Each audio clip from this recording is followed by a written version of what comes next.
Hello everyone, welcome back to my channel. कैसे हैं आप सभी लोग? आई होप कि आप सभी अच्छे होंगे। तो एडिटिंग की वजह से मैं ये वीडियो है आपके साथ शेयर नहीं कर पाई थी, ये ब्लॉग। तो ये ब्लॉग है शिवगंगे का। 6 नवंबर को, यानी जब दिवाली की छुट्टियां चल रही थी, दौज के बाद तीज को हम लोग गए थे शिवगंगे। तो शिवगंगे बेंगलोर से 60 किलोमीटर की डिस्टेंस में है। आप 1-1.5 घंटे में आराम से यहाँ पहुँच जाती हैं, अगर आप बीच में रुकते भी हैं कहीं तो इसको शिवगंगे क्यों कहते हैं? क्योंकि इस पहाड़ की आकृति है वो शिवलिंग के जैसी बनी हुई है, इसलिए शिवगंगे कहते हैं। और इस पहाड़ पर एक नदी निकली हुई है जिसे लोग यहाँ की गंगा नदी कहते हैं, कि इस पर्वत पे गंगा नदी का उद्गम हुआ है। तो शिव इसलिए शिवगंगे कहा गया। पहाड़ का रूप है वो शिव के समान है, और जो नदी बही है उसको गंगा कहा गया, इसलिए ये शिवगंगे है। तो यहाँ हम लोग पहुँच गए थे। हम लोग थोड़ा लेट हो गए थे घर से। ऐसा अक्सर होता है कि जब भी हम लोग निकलते हैं तो हम लोग 12-1 तो बजा ही लेते हैं। तो यहाँ हम लोग 1-1.5 बजे पहुँच गए थे। तो ये मंदिर का मेन गेट है, और यहाँ पर आपको फूल वगैरह जो भी पूजा की सब सामग्री है वो मिल जाती है। पार्किंग के लिए भी अच्छा खासा स्पेस है यहाँ पर, तो आप यहाँ पर पार्क कर सकते हैं। और पार्किंग के पास में ही एक बड़ा सा कुंड बना हुआ है, पाताल गंगा, जहाँ हम लोग नहीं गए थे। हम लोग डायरेक्टली मंदिर के लिए निकल आए थे। और ये देखिए यहाँ पर बड़ा सा रथ रखा हुआ था। तो शिवगंगे एक ट्रैकिंग स्पॉट भी है और धार्मिक स्थान भी है। दक्षिण के लोग इसको दक्षिण काशी के नाम से कहते हैं, क्योंकि यहाँ के लोगों का तीर्थ स्थान है। बहुत से लोग बिना चप्पल के, बिना जूतों के ही जा रहे थे, और बहुत से लोग हैं शूज़ पहन कर जा रहे थे। तो यहाँ ऊपर तक, मंदिर तक आने तक आपको 250 से 300 सीढ़ियाँ हैं वो चढ़नी पड़ेंगी। अच्छा खासा आप थक जाओगे। बीच में बैठने की जगह भी है, और बीच में ये रास्ता दिया गया है, और तो आप यहाँ से भी निकल सकते हैं। और ऊपर डायरेक्टली मंदिर के लिए भी सीढ़ी गई हैं, तो आप मंदिर के लिए जा सकते हैं। तो हम लोग साइड से निकल आए थे, मंदिर नहीं गए थे, क्योंकि हम लोग शूज़ पहने हुए थे, इसलिए मंदिर नहीं गए थे। तो जो मंदिर है वो गंगाधरेश्वरा मंदिर है। आप वहाँ जाएंगे तो वहाँ पर भी इंजॉय कर सकते हैं। मतलब भगवान बहुत सारे देवी देवताओं के, अग्नि देवता और सूर्य देवता है, उनके मंदिर के अंदर हैं। तो आप वहाँ जाकर उनके दर्शन कर सकते हैं। तो साइड से आने के बाद हमें बड़े से जो नंदी दिखे थे, वहाँ पर खूब सारे बंदर भी थे। और उसके बाद ऊपर कंटिन्यूसली हमें बहुत सारी सीढ़ियाँ चढ़नी पड़ी थी। और सीढ़ी चढ़ने के बाद आप इस जगह पर आ जाते हो। तो ये थोड़ा चढ़ाई पर जब आप ऊपर आ जाते हो तो आपको एक अलग सा ही नज़ारा देखने को मिल जाएगा, और आप यहाँ पर बैठकर कुछ देर टाइम स्पेंड कर सकते हो। तो लेकिन हम लोग यहाँ बैठे नहीं थे, हमने कंटिन्यूसली अपना जो मतलब चढ़ाई थी उसको कंटिन्यू किया, क्योंकि हम लोग लेट हो गए थे। तो हमें ये लग रहा था जल्दी से हम टाइम से पहुंच जाएं, नहीं तो अंधेरा हो जाएगा। तो यहाँ पर पहाड़ पर ही छोटी छोटी काट कर सीढ़ियाँ बनाई गई हुई थी। तो ये थोड़ा, इनको चढ़ने के लिए आपको ये ग्रिल की हेल्प लेनी पड़ेगी, क्योंकि चढ़ते टाइम ना ऐसा लगता है कि कहीं आप फिसल ना जाओ। और यहाँ से जब चढ़ते हैं तो बड़ा सा गेट बना है, और गेट के ऊपर बड़े से नंदी बने हुए हैं। तो यहाँ जगह जगह आपको नंदी दिख जाएंगे।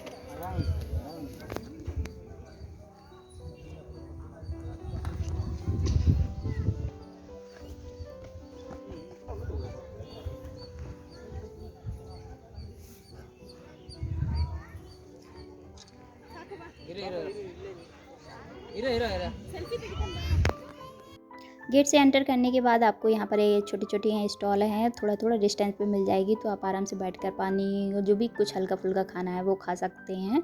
तो ये देखिए, ये बड़े से नंदी हैं, और इसी गेट से हम लोग होकर आए हुए हैं। नंदी आपको यहाँ जगह जगह मिल जाएंगे, छोटे छोटे मंदिरों में देखने को। और देखिए, पहाड़ से झरने भी झर रहे हैं। तो यहाँ एक जैसी सीढ़ियाँ नहीं हैं, कहीं कहीं कुछ थोड़े वो कटिंग वाले पत्थर हैं, कहीं कुछ कैसा कच्चा रास्ता है। तो इस तरीके के रास्ते से ही आपको जाना पड़ेगा।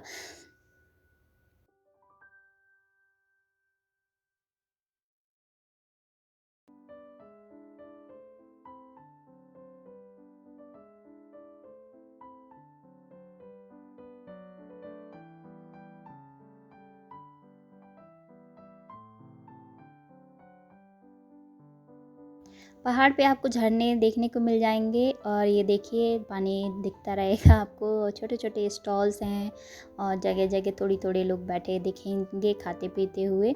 तो ये देखिए, हम लोग अच्छा खासा थक गए थे। क्यारा को बारी बारी एक एक जन लेके रख रहा था, कभी आकाश, तो कभी सुरजीत भैया, तो कभी मेरे हस्बैंड।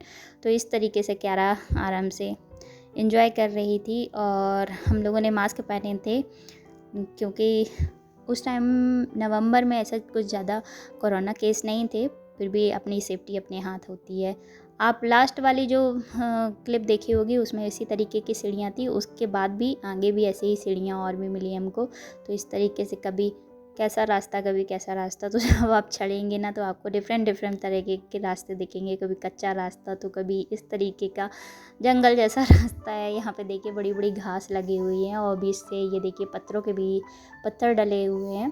तो अगर जो लोग नंगे पाँव आते हैं, मीन्स जूते चप्पल पहन के नहीं आते हैं, तो उनमें भाई बहुत श्रद्धा है उनके अंदर, क्योंकि वो सभी लोग बिना चप्पल जूते के आ रहे थे और मुझे लगता है उन सभी को छाले अच्छे खासे पड़ गए होंगे पैर में। तो 1 डेढ़ घंटे ऊपर चढ़ने के बाद यहाँ पर हम लोग पहुँचे। तो ये ओलाकल्लू तीर्था के नाम से ये टेंपल था और इस मंदिर के अंदर जब आप एंटर करते हैं तो यहाँ पर बहुत सारा पानी भरा रहता है। ये कहते हैं कि जो ओलाकल्लू तीर्थ झरना है उसके थ्रू यहाँ पर पानी आता है और मंदिर के अंदर एक छोटा सा छेद दिया गया है जिसमें पानी दिखता है और उस छेद में अगर आप हाथ डालोगे तो कहते हैं कि अगर आपका हाथ उस पानी तक पहुँच गया है तो आपने कोई पाप नहीं किया है, और अगर आपका हाथ पानी तक नहीं पहुंचता है तो आप बहुत बड़े पापी हो। तो यही था, बट वो उस जगह की हम लोगों ने क्लिप नहीं बना पाई थी क्योंकि यहाँ पर शूट करना मना था। तो आप कोई भी फ़ोन से क्लिप नहीं बना सकते हो। तो देखिए अंदर कितना पानी भरा हुआ था और यहाँ पर वो जगह थी कि जहाँ पर उसमें छेद में हाथ डाला जाता है। तो अगर आप ट्राई करेंगे तो आपका हाथ तो पहुँच जाता है। तो हम तीनों लोगों का तो हाथ पहुँच गया था। मेरे हस्बैंड कैरा को लेकर बाहर ही वेट कर रहे थे, तो हम तीनों लोग यहाँ आए थे। और यहाँ पर देखिए मंदिर बना हुआ है और मुझे मंदिर के अंदर कौन से भगवान थे वो समझ नहीं आया है क्योंकि सब कुछ कन्नड़ में ही लिखा हुआ था।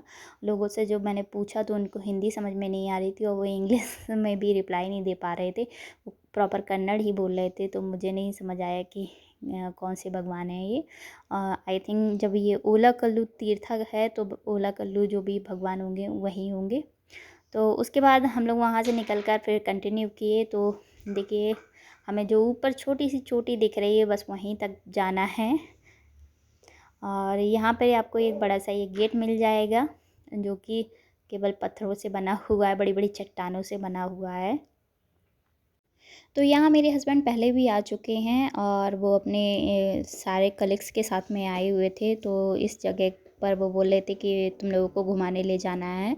तो ये हम लोगों के लिए एक सरप्राइज़ था क्योंकि हम लोग पहले कभी नहीं आए थे और हमें मालूम भी नहीं था कि इतना ज़्यादा चढ़ना पड़ेगा। तो वो यही बोल रहे थे कि अभी और चलना है, अभी और। यहाँ पर रास्ते आपको खुद समझ में नहीं आएगा, कभी नीचे जाना है तो कभी ऊपर जाना है, बस ऐसे ही रास्ते बने हुए हैं। तो यहाँ से जब हम लोग नीचे आए तो यहाँ पर एक झरना है जिसमें पानी रिसता रहता है। कभी कभी ये बिल्कुल से खाली रहता है, कुछ फ़ोटो वगैरह में मैंने देखा है तो यहाँ बिल्कुल खाली था, लोग इसके अंदर भी जा रहे थे। और देखिए अभी ये पानी भरा हुआ है तो इसमें लोग आकर अपने ऊपर छींटे डाल रहे थे, कुछ लोग इसमें स्नान भी कर रहे थे क्योंकि शायद लोग इसी को ही गंगा नदी कह रहे हैं। तो इतनी चढ़ाई करने के बाद भी अभी हम लोग पहुँचे नहीं हैं। 1.5 से 2 घंटे होने वाला है और हमें पहुँचना कहाँ है, हमें पहुँचना वहाँ पर इसके ऊपर। तो चलिए ये लोग पीछे आ रहे हैं और हम लोग खाते पीते जा रहे हैं और ऊपर चढ़ाई करते जा रहे हैं। थक गए हैं अच्छे खासे। घर पहुँच कर ना 2 से 3 दिन अच्छे से पैर दुखने वाले हैं।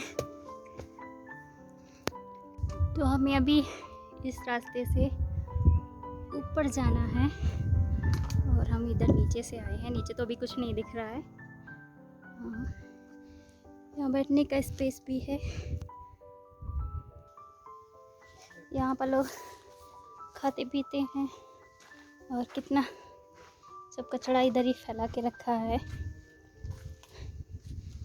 और हम लोग कितना ऊंचा आ गए हैं ये देखिए।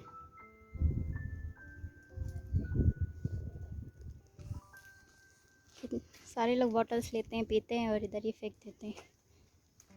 तो अब हम जा रहे हैं यहाँ से, तो शायद इसके बाद अब हम लोग पहुँच जाएंगे।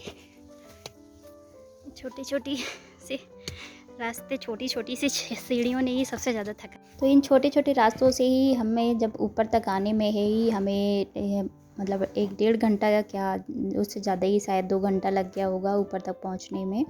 और उसके बाद देखिए आप जब यहाँ आते हो तो यहाँ पे बड़े से शंकर जी और पार्वती जी का स्टैचू है, इनका मंदिर मतलब ये बना हुआ है, बड़े से नंदी बने हुए हैं। और जब आप ऊपर आते हो तो एक अलग ही नज़ारा दिखता है, क्योंकि चारों तरफ बादल बादल दिखते हैं और ये लगता है कि बहुत ऊंचाई पर आ गए हो आप।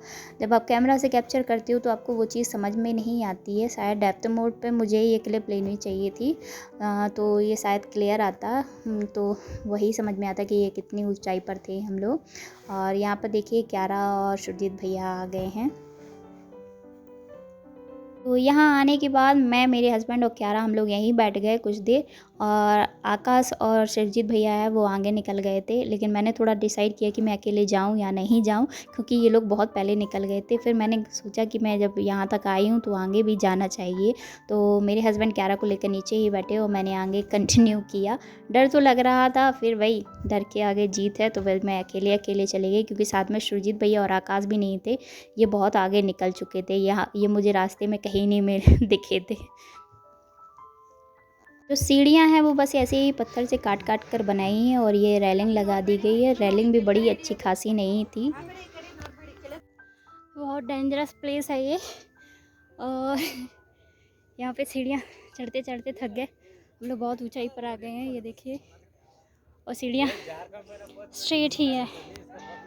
तो कुछ जगह पर अच्छे से स्टेनलेस स्टील वाली रेलिंग लगी थी, और नीचे साइड में है वो आयरन वाली ही, मिस लोहे वाली ही रेलिंग लगी थी, जो कि जंग की वजह से थोड़ी टूट फूट गई थी। तो यहाँ तक पहुँचना था हमें, ये हमारा लास्ट पॉइंट था। तो 4:30 हो रहे हैं, हम लोग ऊपर चढ़ आए हैं, लेकिन उतरने में जो हालत ख़राब होगी वो दिमाग ख़राब कर देगी, क्योंकि इतनी स्ट्रेट सीढ़ियाँ हैं और इतना डरावना है कि कुछ कह नहीं सकते। क्यारा और क्यारा के डैडी नीचे ही हैं, क्यारा को हम लोग नहीं लेके आए हैं, वो वहीं पे वेट कर रहे हैं। और मैं दिखाती हूँ कितनी स्ट्रेट सीढ़ी है, देखिए कितना स्ट्रेट है। उतरने में तो बहुत दिक्कत होने वाली है। मैं चढ़ चढ़ के पकड़ पकड़ के चढ़ के आई हूँ, और हम लोगों को शायद वहाँ जो फ्लैग है उधर जाना है। तो इतना डरावना लग रहा है कि हवा का झोंका आएगा और उड़ के चले जाएंगे। तो ये देखिए, ये पूरा पहाड़ है और हम लोग इतना ऊंचाई पे हैं, बहुत ऊंचाई पे हैं। अभी लो मोबाइल भी गिर गया ना तो मैं पकड़ नहीं पाऊँगी। ये देखिए, ये पूरा माउंटेन है। तो बस यही है हमारा शिवगंगे पीक, यानी चोटी का लास्ट किनारा जहाँ हमें पहुँचना था।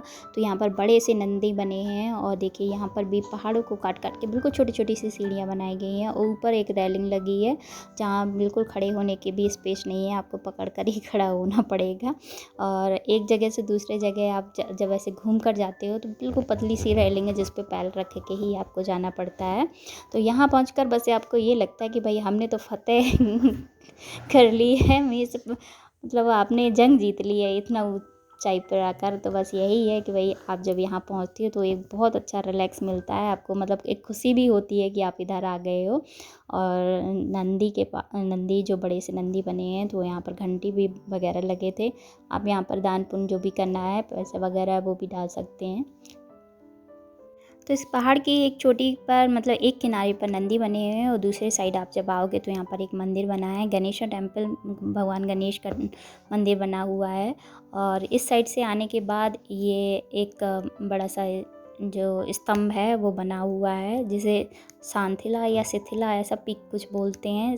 ये सुसाइड पॉइंट है, जहाँ से ये जो यहाँ की रानी थी, उन्होंने यहाँ से कूद कर सुसाइड कर लिया था, इसलिए ये वही पॉइंट है जहाँ ये बड़ा सा पिलर बना हुआ है। और इस पिलर पर लोग सिक्का फेंकते हैं, जिसका आई थिंक सिक्का उस पर रख जाता है तो इसकी विश पूरी हो जाती है। तो देखिए उस साइड है नंदी, और हम लोग इस साइड आए हुए थे।